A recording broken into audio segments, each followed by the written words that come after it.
గ్రామీణ పేదల సమస్యల పరిష్కారానికై ఉధృత పోరాటాలకు వ్యవసాయ కార్మిక సంఘం రాష్ట్ర 30వ మహాసభల పిలుపు. ప్రెస్ మీట్ లో మాట్లాడుతున్న వ్యవసాయ కార్మిక సంఘం రాష్ట్ర ప్రధాన కార్యదర్శి కె లోకనాథం, రాష్ట్ర అధ్యక్షులు డి రమాదేవి, కోశాధికారి ఆంజనేయులు, రాష్ట్ర నాయకులు వెంకటేశ్వర్లు తదితరులు. అనేక అంశాలు చర్చించడం అనేది జరిగింది. దీంతో పాటు ఆంధ్ర రాష్ట్రంలో చూసుకున్నప్పుడు ఎవరైతే వ్యవసాయ కూలీలు ఉన్నారో భూములు లేక అనేక ఇబ్బందులు పడతా ఉన్నారు. దానికి సంబంధించిన దాంట్లో ఏవైతే మిగులు భూములు ఉన్నాయో, అనేక ప్రభుత్వ భూములు ఉన్నాయో, భూములన్నీ పేదలకు పంచాలనేది ఒక తీర్మానం చేయటం జరిగింది. ఇది కాకుండా ఎక్కడైతే ల్యాండ్ ఎక్విజేషన్ జరుగుతూ ఉందో, ఈ ల్యాండ్ ఎక్విజేషన్ దగ్గర ఒకటి ల్యాండ్ ఎక్విజేషన్, రెండోది ల్యాండ్ పూలింగ్. ఇటీవల కాలంలో మనకు తెలిసి ఉంటుంది, రాయలసీమలో ఒక రకమైన పరిశ్రమలు వస్తాయని, అట్లాగే రాజధానికి సంబంధించిన భూములు సేకరించడం అనేది జరుగుతూ ఉంది. అట్లాగే ఉత్తరాంధ్రకు సంబంధించిన దాంట్లో ఎయిర్పోర్ట్ వస్తుంది, భోగాపురం అనే దగ్గర, అక్కడ తీయటంలో కానీ అనకాపల్లి ప్రాంతంలో రకరకాల పరిశ్రమలు వస్తాయని లక్షలాది ఎకరాలు ల్యాండ్ పూలింగ్ పేరుతోని ల్యాండ్ ఎక్విజేషన్ చేస్తూ ఉన్నారు. నిన్న మనం అన్ని పేపర్లో వచ్చింది, ఎవరైతే భోగాపురం ఎయిర్పోర్ట్ కి సంబంధించి 20 కుటుంబాలు అప్రోచ్ రోడ్డుకి భూములు ఇచ్చారు, ఆ అప్రోచ్ భూములకు సంబంధించిన నష్టపరిహారం ఇవ్వకుండా పనులు చేపడుతున్నారు.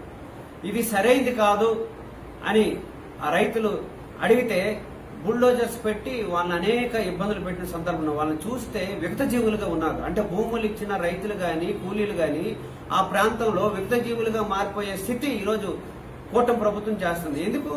2013 భూసేకరణ చట్టానికి సంబంధించిన దాంట్లో స్పష్టమైన అంశాలు ఉన్నాయి.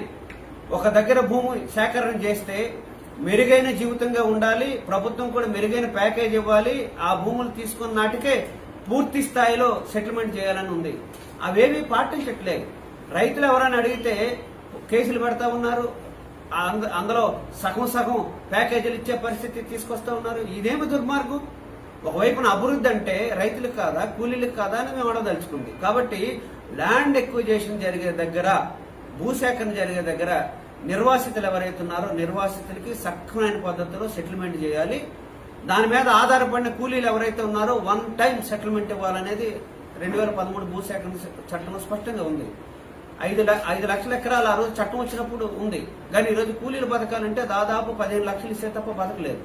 అదే కాదు, ఆ చట్టంలో 20 ఏళ్ల పాటు పెన్షన్ ఇవ్వాలని ఉంది. 20 ఏళ్ల పాటు కాదు, జీవితాంతం బతికున్నంత కాలం వాళ్ళకి ఇవ్వాలనేది కూడా స్పష్టంగా మార్పులు చేయాల్సి ఉంది. ఇవన్నీ ఎవరు చేయాలి? రాష్ట్రంలో ఉండే కూటమి ప్రభుత్వం చేయాలి. అట్లా చేయకుండా నిర్లక్ష్య ధోరణితో ఉంది. ఇది సరైనది కాదనేది మేము వ్యవసాయ కార్మిక సంఘంగా డిమాండ్ చేస్తున్నాం.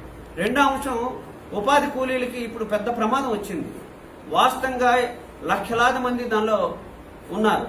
అంతకుముందు పనికి ఆహార పథకం ఉన్నప్పుడు వ్యవసాయ కార్మిక సంఘం పెద్ద ఎత్తున ఉద్యమాలు చేసి ఉపాధి హామీ పథకాన్ని తీసుకొచ్చిన ఆ చట్టాన్ని ఈరోజు కూటమి ప్రభుత్వం అట్లాగే కేంద్రంలో ఉండే బీజేపీ ప్రభుత్వం నీరుగార్చే ప్రయత్నం చేస్తున్నారు. ఆ చట్టాన్ని మొత్తం మార్చేశారు. మార్చేసిన తర్వాత ఫేస్ యాప్ వచ్చింది. ఫేస్ యాప్ వచ్చిన తర్వాత ఈ 4 నెలల కాలంలోనే 2 ప్రాంతాల్లో ప్రమాదాలు జరిగాయి.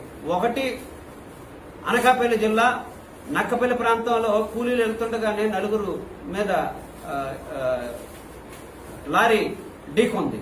దాంతోపాటు నిన్న కాకినాడ జిల్లాలో రూరల్ మండలంలో చూసుకున్నప్పుడు చీడిక గ్రామానికి సంబంధించిన దానిలో 4 మీద అటాక్ అండ్ లారీ దూసుకుపోయింది. రాత్రి అరుణ్ కుమార్ అని, అంటే దాదాపు 5 చనిపోయారు. మరి కూలీలు ఎవరైతే ఉన్నారో వాళ్ళ భద్రత కల్పించాల్సిన బాధ్యత ఎవరి మీద ఉంది?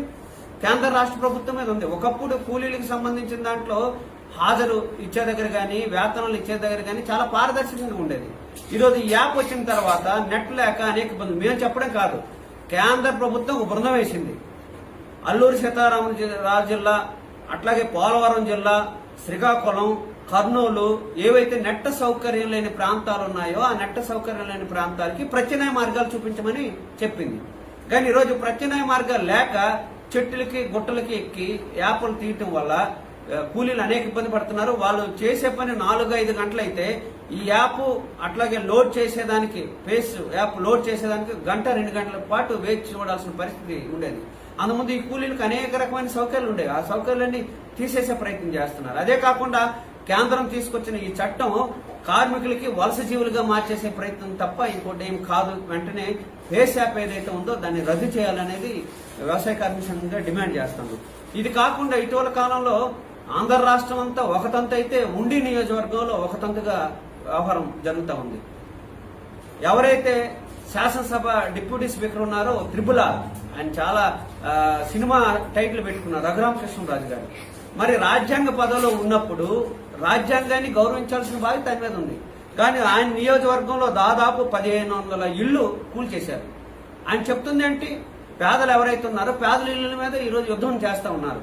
ఎవరైతే వ్యవసాయ కార్మికులు ఉన్నారో రకరకాలైన పనులు కూలి పనులు చేసుకుంటున్నారో వాళ్ళందరినీ ఈరోజు 4 మండలాలు దాదాపు 15 గ్రామాలకు సంబంధించిన గ్రామాల్లో మొత్తం ఇళ్లని కూల్చేసే ప్రయత్నం చేస్తున్నారు. దానికి సంబంధించిన దానిలో కనీసం నోటీసులు ఇవ్వట్లేదు, ముందస్తు చర్యలుగా వాళ్ళకి ప్రత్యామ్నాయ మార్గాలు చూపించట్లేదు. ఆయనే రాజ్యాంగాన్ని అట్లాగే చట్టాన్ని తన చేతిలో తీసుకొని ఎవరైతే కూలీలు ఉన్నారో ఆ కూలీలందరినీ ధ్వంసం చేసే ప్రయత్నం. ఎంత దుర్మార్గం అంటే మానవత్వం లేనివాడు త్రిపుల